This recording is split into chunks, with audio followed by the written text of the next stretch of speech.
sometimes God's timing provides for us just as we need it.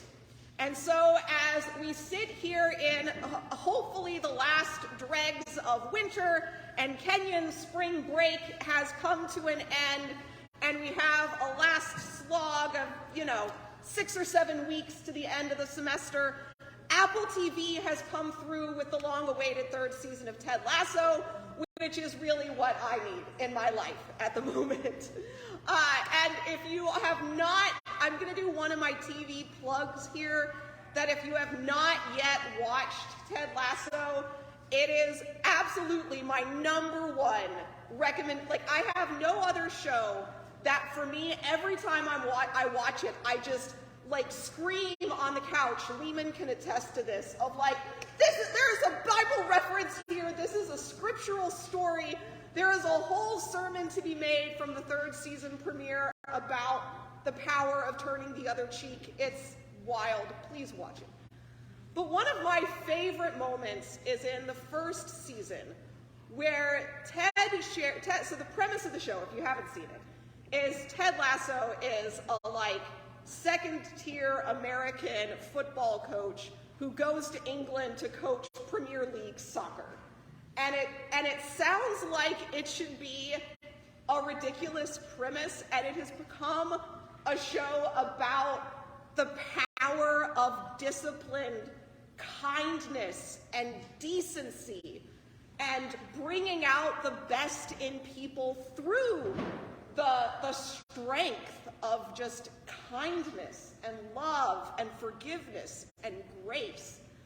And there is a wonderful moment in the first season when if there is one villain of the show, it is a villain, the ex-husband of one of the main characters, played brilliantly by Anthony Stewart Head from Buffy the Vampire Slayer. Smarmy guy, who was trying to beat Ted at darts. And he thinks he's, this is this backwoods yokel of an American guy. Surely this great, British guy who plays darts in British pubs is going to win. And Ted shares with him the adage, be curious, not judgmental. As Ted then proceeds to beat him handily at darts, because he did in fact grow up in bars playing darts with his father. But that line, be curious, not judgmental, I feel like can sum up the entire message of the show, and is just a powerful truth, I think, for us to sit with. I actually have it as a sticker on my office door at the parish house. If you see coming through, I have be curious, not judgmental there on my office door. And I think that is also true when it comes to our faith and how we are called to see and be in this world and see through the eyes of grace and love and enter into the spiritual sight in this world that God calls us to. And we see that very much reflected in our readings for this morning. We have, the story of the calling of David is probably one of the least subtle stories in all of the Old Testament, right? We have the prophet Samuel there looking to call God's anointed king, and it is not any of these strapping, strong brothers, but it is indeed the youngest, the smallest, the seemingly weakest of them. And we are reminded to see not with the eyes of man, but the eyes of God, to look upon David's heart. And I think that framing, as unsubtle as it might be, is chosen intentionally by the compilers of our lectionary to give us a framing for the very strange gospel story we have this morning of the healing of this man born blind. And this is a year in Lent, year A, we have some long gospel readings, for one thing, in this season of Lent. And there are always these incredibly dramatic and highly personal encounters of Christ with, we had the story of Nicodemus, the story of the woman at the well, and now the story of this man born blind. And it is, of course, a story of physical healing. We should not discount that. But in particular, in the Gospels, whenever there is a healing from blindness in particular, there is always a very deep spiritual meaning to the story. And indeed, particularly in the Gospel of John, when so much of the theme and the imagery is indeed about illumination, the light that Christ, the incarnate Word of God, brings into the world. And there is very much different forms of seeing at play in the story of this man's healing. And not just his healing, but the responses and the reactions to it. What I find so fascinating about this text is how absent, in many ways, Jesus is from it. So much of the action and the movement is about the way people respond to this blind man. From the very first moment when the disciples encounter them, and we get this question of who sinned, this man or his parents, that he was born blind. The disciples see him as an object of sin, as opposed to Jesus, who sees his humanity. And indeed, that this man has the capacity to be a vehicle for the illumination of God's presence and God's work in the world. But then what's so more fascinating to me is the response of everyone else in the community, right? We have the townspeople who were like, is that the blind guy? That was that guy we always knew who was blind and now he can see? And people are like, no. It has to just be someone who looks like him. That's the only possible rational explanation.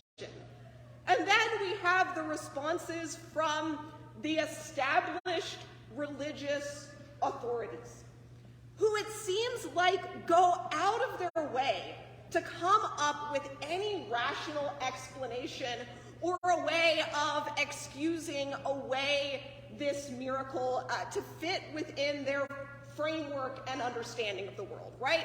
Well, Jesus seems to have done this on the Sabbath, which means he was working on the Sabbath, which means he had to be a sinner, which means there's no way that he could actually have the power from God to have performed this miracle. And actually, maybe we should get this guy's parents in to just confirm for us that maybe he wasn't actually born blind. Because, healing someone who maybe has a temporary condition, very different from healing someone who was born blind. And it's just over and over again, and they call the blind guy in twice to give an account for what has happened to them. And I have to say that the humor, for one thing, of John's gospel is just very underrated. And I absolutely love his reaction of, why do you want to know so much about Jesus? Do you also want to become his disciples? I love it. I love that the man who is healed is having a laugh at the expense of these religious authorities. It's just maybe one of my favorite moments in any of the Gospels. But I find it fascinating because what we see from this blind man is having an experience of healing from Jesus. He knows what has happened to him.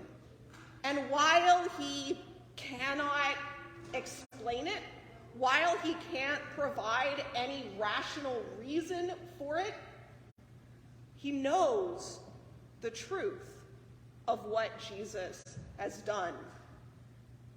And what we see over and over again in this reading is that determination on the part of the religious authorities to provide any excuse or reason or rationale to, in fact, deny the healing that this man has experienced.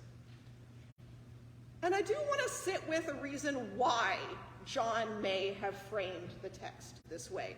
And as always the case with John, we have to sit with and unpack John's framing of the Jews, right? That language has led to, continues to lead to much anti-Semitism that we need to always work on unpacking within our tradition and be on guard against it. And I think the trouble with these religious leaders is not that they were still faithful to their Jewish practice, their Jewish religion, the faith of Moses, as following the leadership of Moses and his teachings as they lay it out. But it's much more about the establishment of religious authority, power, and how comfortable these religious authorities, these figures of established institutional routine, how comfortable they are with the world as they know it and understand it. Their framework for how God has to work according to the structures of their institutional frameworks. And to actually accept the mystery and wonder of this moment of healing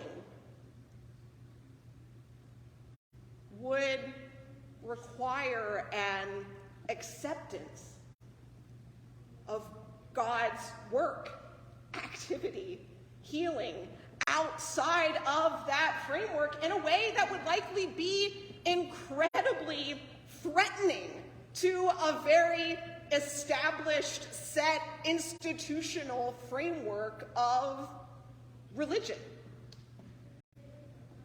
And I think that is something that hits home a lot more clearly, perhaps, for many of us.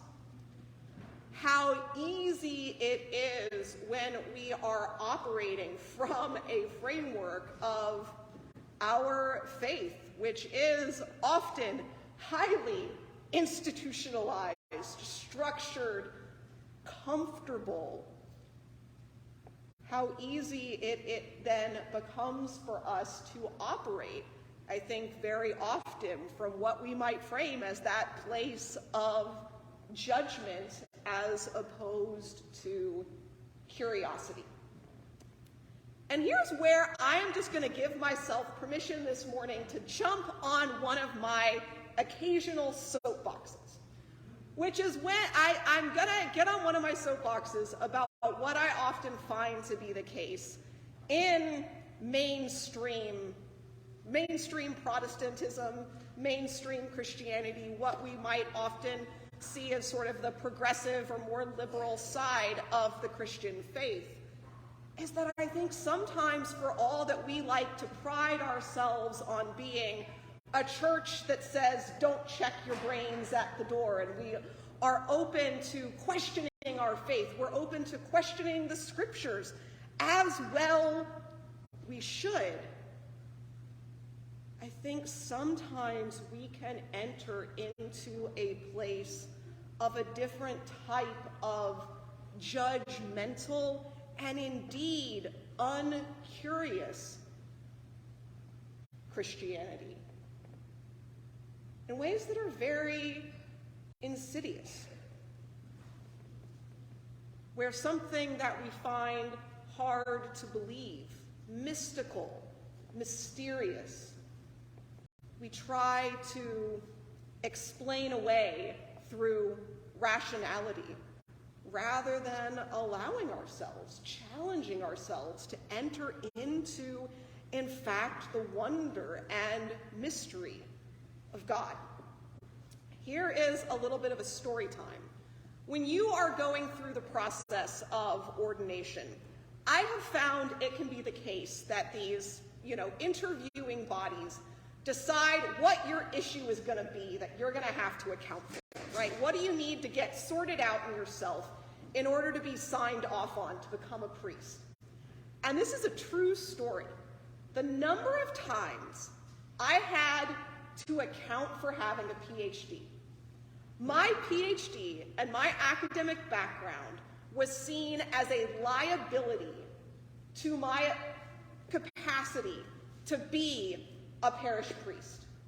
In the Anglican tradition, our tradition that claims we value intellect, not checking your brains at the door, being a thinking church, priest with a PhD is kind of scary.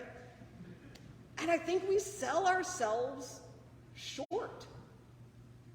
And there is a different type of intellectualism that says we cannot comprehend the mystery of God.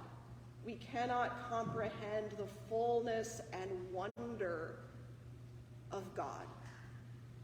And as we prepare to enter into a season that is about sitting with the wonder and the true mystery of God overturning literal death, to be wary against that tendency of judgment that I think sometimes asks us to step back from what is scary, mysterious, awe-inspiring in our faith, and to see with the eyes of curiosity and wonder. And that may sound all very abstract and highfalutin. I have my PhD after all. How can I possibly be capable of pastoral conversation? But I do think there is a truth to it that speaks to us very poignantly and very real in the moment we find ourselves in, where so much is uncertain, where we are rebuilding a world in light of a pandemic, in light of political unrest, where so much feels like a world is dying and so much feels like we aren't sure what is being born. And to put our trust and our hope in the God who promises us that the power of life is stronger than the power of death, and the words of hope and faith is stronger than our human judgment. And to see with the eyes of faith and hope in the power of God's redeeming love in this world.